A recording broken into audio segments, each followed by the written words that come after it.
Bueno, hola, mi nombre es Valentina Arango, estudiante de Psicología octavo semestre. Hoy con mi compañera Yamile Champutis estaremos entrevistando al profesor Sebastián Quintero. Profe, buenas noches. Usted nos da el consentimiento de poder proyectar su imagen en este video. Buenas noches, sí, claro que sí. Cuéntenos un poco de su experiencia como educador. Soy docente normalista superior, soy licenciado en Educación Física en la Universidad de Caldas, soy entrenador federado por la Federación Colombiana de Fútbol y ejerzo como preparador físico, adscrito a la Liga Caldense de Fútbol, que es el organismo rector de los clubes en Manizales. Mi experiencia en cuanto al campo ha sido más que todo en la educación informal. Educación formal siendo aquella pues, que se imparte tanto en colegios públicos como privados o en el mayor de los casos universidades, y la educación informal la que se da pues al interior de clubes deportivos de cualquier deporte. Informal porque no son estructuradas bajo el marco legal del gobierno nacional, sino que son privadas, son otros organismos de control lo que lo establecen. He desempeñado en algunos colegios, más que todo en básica primaria, y pues el bagaje de la experiencia laboral mío ha sido más que todo en el deporte, en el campo del fútbol, en fútbol base y fútbol de rendimiento en categorías sub 13, sub 15, sub 17, sub 20. ¿Y usted considera que el modelo educativo debe mejorar en Colombia y cuáles son sus razones? Totalmente debe mejorar. Pienso, primero que todo, no se le da a la educación en Colombia, no se le está dando el lugar que se le debe dar, que considero yo debe ser el primero. La educación en Colombia y en el mundo debe ser el prisma de toda sociedad, debe ser la columna, el cimiento sobre la cual se estructuren las demás esferas sociales de dicho país. Pienso que debe mejorar mucho porque primero que todo en la inversión, ¿sí? Estamos viendo mucho hacinamiento en los colegios, escuelas, en las universidades, razón por la cual pues eso influye directamente y de manera negativa en el proceso de enseñanza-aprendizaje. No es lo mismo usted enseñarle a 40 estudiantes que enseñarle a 20. El mensaje se demora más en llegar, el mensaje se entorpece un poquito. Eso por un lado. Por otro lado, pienso que es un sistema educativo que está enseñando, y eso no es de ahorita, eso es de tiempos atrás, simplemente a obedecer y a seguir instrucciones, ¿sí? Es un sistema educativo que está basado en el conductismo y que solamente es un sistema educativo que está respondiendo a sacar empleados para el mercado laboral, ¿sí? Pero es un sistema educativo que no tiene en cuenta la individualidad de cada ser, que no tiene en cuenta las expectativas, fortalezas, potencialidades, sino que todos los sujetos, todas las personas son llevadas, por decirlo así, a la misma bolsa y se les imparte la misma educación. No se tienen en cuenta las características individuales porque cada persona, ¿sí?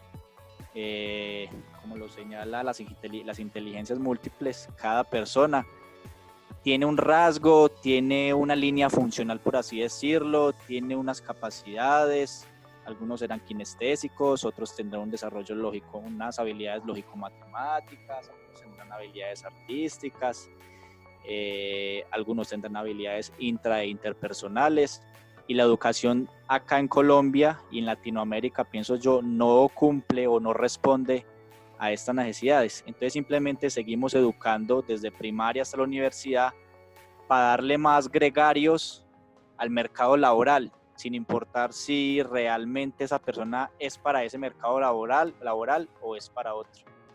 Aparte de eso, pienso que se está cuadriculado.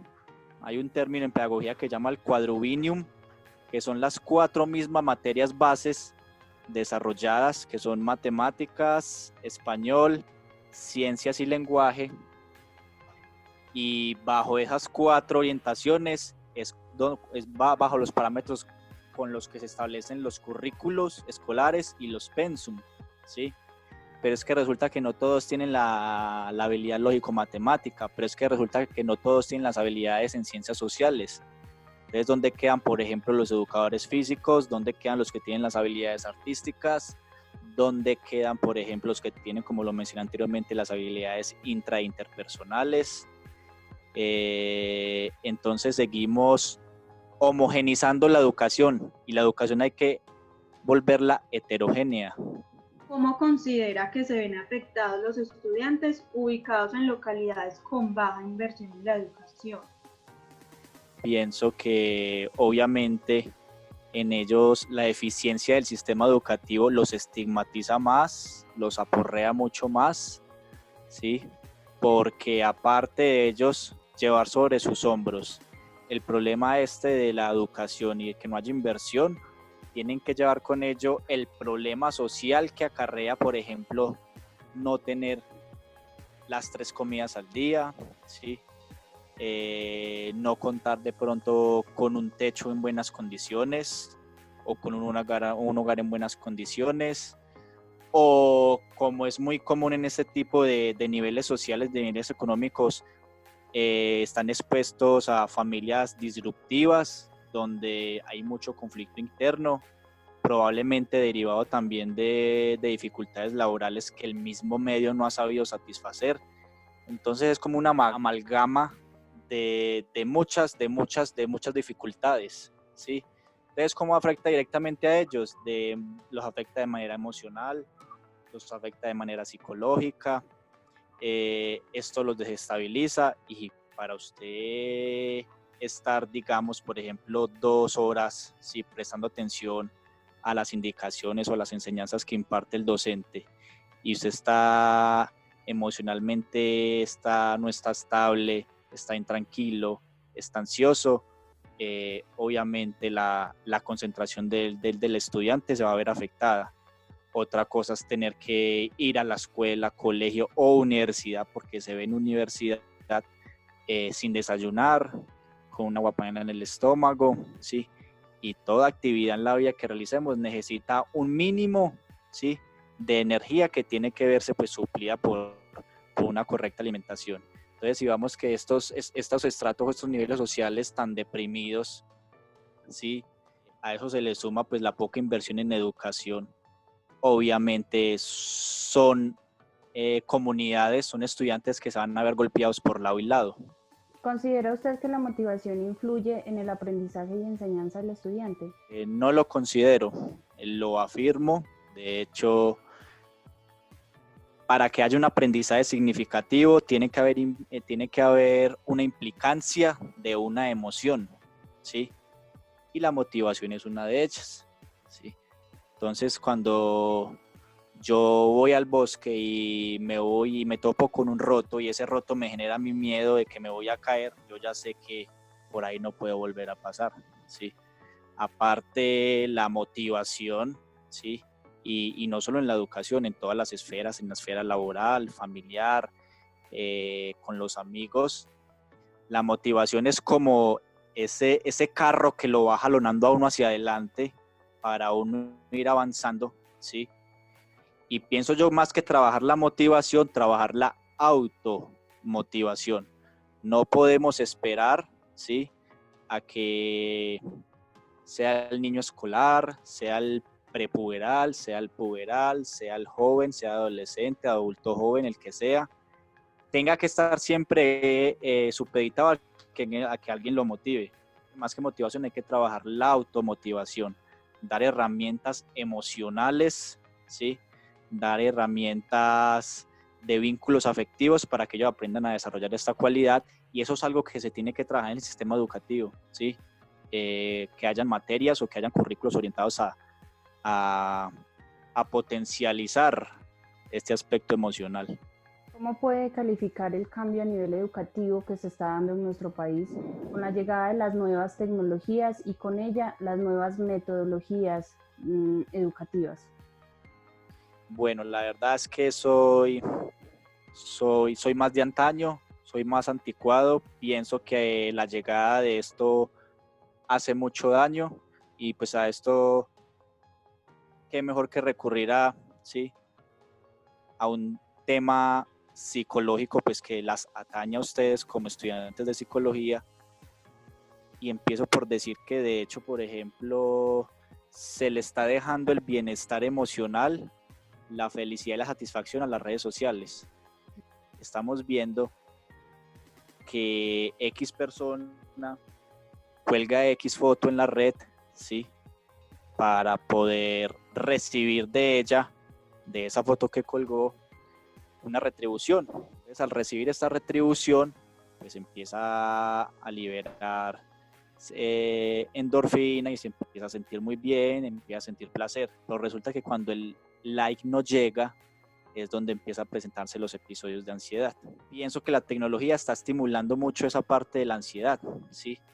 Está generando mentes y personalidades muy ansiosas, y aparte de eso está generando jóvenes muy fascistas, ¿sí?, que piensan que todo tiene que estar a la mano, que piensan que todo simplemente se ciñe al mundo tecnológico, y esto los está alineando de una manera sobredimensionada, ¿sí?, porque solamente orientan su espectro visual y su espectro mental a lo que ven en una pantalla de un computador o de una red social, y se les olvida, sí, que hay que bifurcar, es decir, hay que buscar nuevos caminos en esa linealidad. Pienso que de esa manera es muy difícil ejercer control, ¿sí?, sobre la autoridad, ejercer control sobre ellos, sobre lo que hacen o lo que no hacen.